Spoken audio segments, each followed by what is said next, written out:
Let's say we take your average person with no real unique personality or traits. Their lives and decisions are based either on biological impulse or an uncritical acceptance of social values. Their reactions are not unique. They laugh at weddings and cry at funerals, all based on what is accepted in a social context.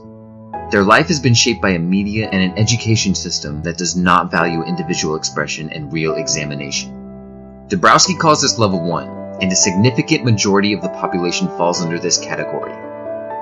Then, on the other hand, we have what he calls level 5, the visionaries, the Nelson Mandelas and the Martin Luther Kings of the world. Nearly every action they take is in line with their core values and the unique way they see the world. Truly visionary works are only created by people who are unrestrained from social convention. They have strong acts of creative expression, usually through action, art, or social change. And then we have everyone else who is somewhere in between. On both levels 1 and 5, there is little internal conflict. For level 5, that is because their actions almost always align with their views on life. There is no internal turmoil because all decisions are based on well thought out hierarchical values. On level 1, their actions are often self-advancing, but they can always be justified either by a social norm, like I speed because everyone else speeds, or through the mindset of the ends justifies the means. And we see this all the time in leaders, politicians, and on TV shows like Game of Thrones and House of Cards. At this level, self-advancement comes before all else. This is something I saw a lot while I was working in sales. There wasn't even a second thought given to misleading or misrepresenting the truth in order to make a sale. And it could always be justified by, I have to hit my sales numbers in order to keep my job. Or something like, this guy drove up in a Rolls Royce, he can afford it. On level 1, because their values are shaped by culture, they will only stay ethical as long as the society holds an ethical standard. Where it gets interesting is between levels 2 through 4. This is where real personal struggle and existential crises begin to happen. At level 2, many of the status quo explanations for the way things are learned through traditional education begin to collapse under individual scrutiny. They begin to see the gap between where the world could be and where it is right now. Common behaviors and ethics come to be seen as inadequate, wrong, or hypocritical.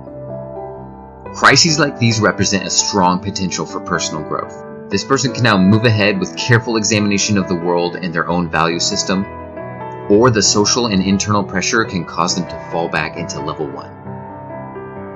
Transitioning from level 2 to 3, you begin to compare and contrast actual behavior of most people to a higher idealized choice.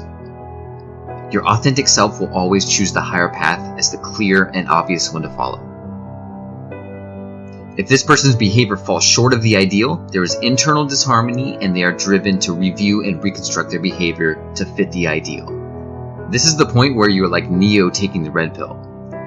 If you advance past level 3, you can no longer go back to seeing the world the way you used to.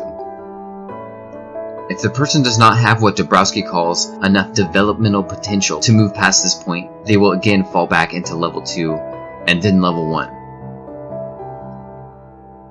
At level 4, a person takes full control of their development.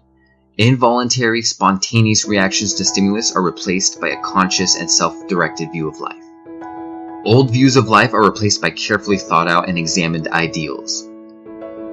If a common social convention is seen as appropriate, the person continues to accept it. On the other hand, a social norm can be reviewed and replaced by a self-perceived higher value one. These individuals have a feeling of responsibility that extends to just about everything. This theory states that not all people have the potential to advance through all 5 levels. In fact, most people will only get as far as level 2. Unable to handle their existential crisis, they get integrated back into level 1, where they can seek comfort in the hive mind or groupthink paradigm.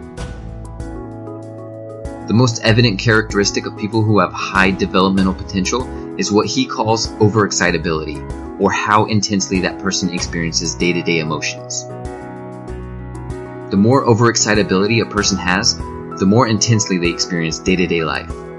They feel the extreme highs and lows of joy and sorrow more profoundly. They are often driven by their emotions and have a powerful perception of the world. They are more prone to experience angst, anxiety, and depression. And this is why his theory is called positive personality disintegration. The more stress and turmoil a person is exposed to, the more potential their personality has to develop. Though a person on level 5 will face little internal conflict, most likely they will experience a lot of resistance externally. They do not care about how their actions are perceived by the outside world, and because of that, they will probably face pressure to conform to society's standards. Dabrowski says a person whose overexcitability is high enough will undergo personality disintegration, despite any social or family efforts to stop it. This can often place the person in great peril, with many brilliant minds ending up exiled, assassinated, or burnt at the stake. Dabrowski called overexcitability a tragic gift. People who feel emotions more intensely are naturally going to experience great highs and tragic lows. They will face much internal and external conflict as their personality develops. The stress this causes will drive personal growth, but can actually result in suicide from people who can't handle their world being turned upside down. People with high potential for development have to walk their own path, often at the expense of fitting in. Joseph Campbell said in Knight's Quest for the Grail, "If a path exists in the forest, don't follow it. For though it took someone else to the Grail, it will not take you, because it is not your path."